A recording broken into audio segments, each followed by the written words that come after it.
a juventude do Senhor, externando o agradecimento do pastor Demário,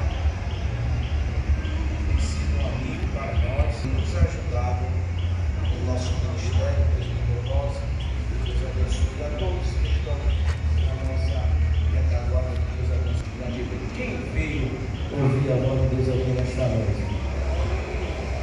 Filipenses capítulo de número 2, verso de número 9, 11, nos traz uma história muito conhecida, acredito muito falado durante a semana, traz a história da segunda viagem missionária de Paulo Tarso a Cesareia de Filipe.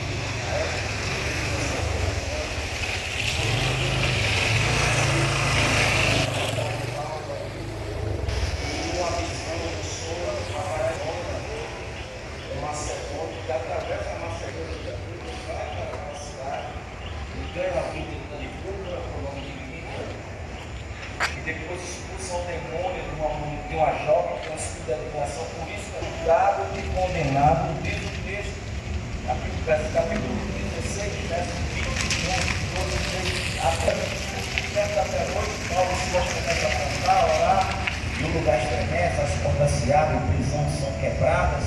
E o texto diz que o carcereiro, que era responsável pelos 12 pregadores, deu uma sentença que se eles disseram. E quando ele percebe que na sala que estava Paulo, na prisão, que estava Paulo e Silas, estava vazia, ele tira uma espada para matar.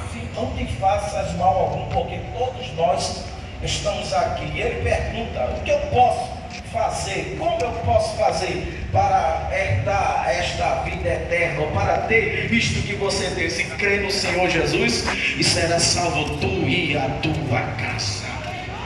Assim cresceu, assim estabeleceu a igreja de Filipos, que mais tarde agora Paulo está escrevendo a esta igreja, que segundo o seu relato era uma igreja fervorosa, animada, alegre, poder de Deus, uma igreja que gostava de contribuir, uma igreja que gostava dos mistérios de Deus, uma igreja que gostava da palavra. Mas diz o texto que houve, segundo diz, duas lideranças femininas, 4 de Filipenses, e é por este desentendimento que Paulo agora escreve aos Filipenses, no capítulo de número 2, é um exemplo de Cristo para falar sobre esse desentendimento.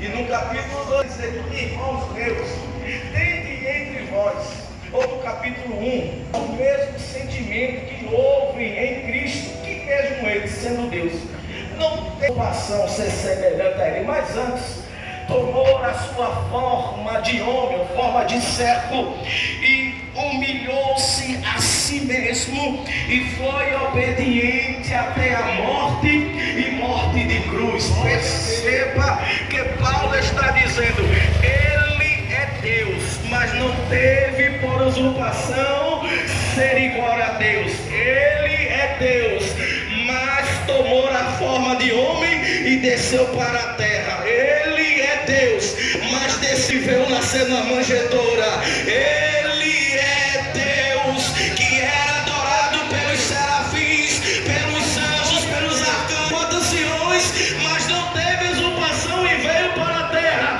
para ser vendido, veio para a terra para ser moído, veio para a terra para ser odiado por muitos, porque não teve usurpação, ser semelhante a Deus. Ele era Deus, mas Paulo está dizendo: mas humilhou-se a si mesmo e foi obediente até a morte de cruz.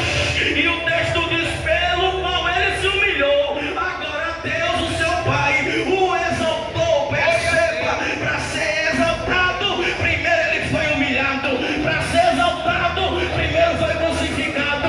Para ser exaltado, primeiro foi morto. Para ser exaltado, primeiro se esvaziou. Para ser exaltado, primeiro foi para a cruz do Calvário. Mas a Bíblia diz que ao terceiro dia ressuscitou.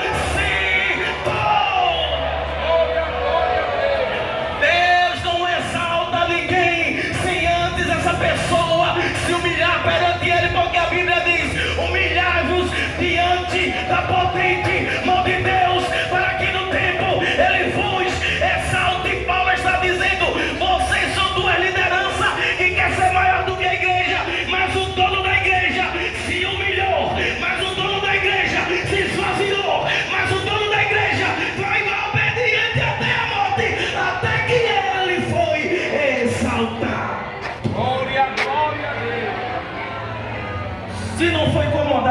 seu irmão aí, Jesus se humilhou para poder ser exaltado. Pergunte: quem é você para ser maior do que Jesus?